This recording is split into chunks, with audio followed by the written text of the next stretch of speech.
Everybody that knows me knows that I feel that Serge Nubret was, is, and always will be the greatest bodybuilder that ever lived. The most symmetrical, well-developed, ripped bodybuilder at 200 pounds that will ever be.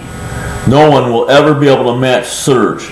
Now, we all know that bodybuilding can be a science in and of itself, but it's also made up of knowledge in other sciences like nutrition, supplementation, etc.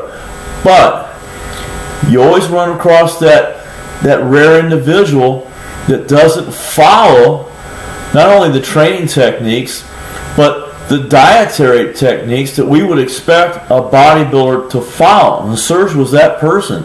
Serge had a very unique diet, if you even want to call it a diet. The way he ate was just, it just didn't make sense to most people. But I do believe that he was a very honest man, and then when he spoke about his diet, he was telling the truth. Now let's take a look in depth at what he ate. Our doctors tell us that breakfast is the most important meal of the day. But Serge, due to the fact that he worked his abdominals and his legs in the mornings, would never, ever eat breakfast. Now, Serge always listened to his body, and if he didn't feel like eating lunch, he wouldn't eat lunch either. But he never drank a protein shake in his life. He depended on whole foods. Now, Serge was famous for having said that he ate about 8 pounds of horse meat a day. Now, he trained 5 hours a day, remember that. He would eat this horse meat at 10 or 11 o'clock at night. He'd eat the whole 8 pounds usually in one sitting. And he, later in life, switched over to beef. Now, people today tend to weigh their food, people that compete.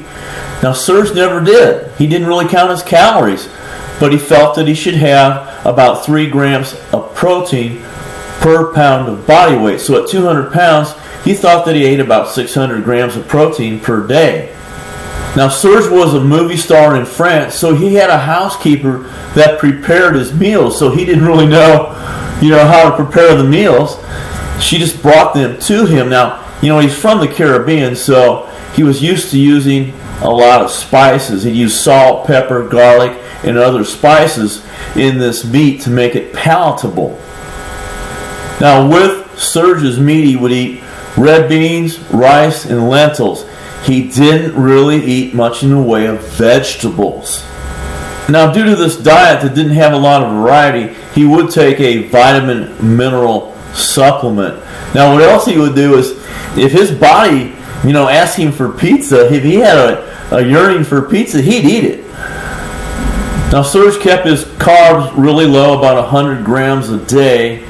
And so, as you can see, this was a very low in carbohydrate, no sugar. Horse meat's lean. It'd be a lean red meat, a lean beef. He was staying away from fats, sugar, simple carbs, and feeding himself a huge amount of red meat. And again, beans, rice, and lentils to feed lean muscle tissue. And it worked for him. So the moral of the story is, make sure you get enough protein. Plenty and plenty of protein, because that brings your body into nitrogen balance, which it has to be to build muscle. Most important is the training. And he trained like a maniac. He did huge amounts of volume with very little rest in between sets. And he trained for 5 hours a day. So it was so intense that, most people wouldn't even dream of doing that. 2,000 sit-ups every morning. It was just crazy. So you could see how he could consume a lot of food, a lot of red meat late at night and not get fat. So you can draw your own conclusions from this information, but it's always interesting to see what some people do as far as training and supplementation, nutrition. There are always certain individuals that don't fit the mold and yet get incredible results.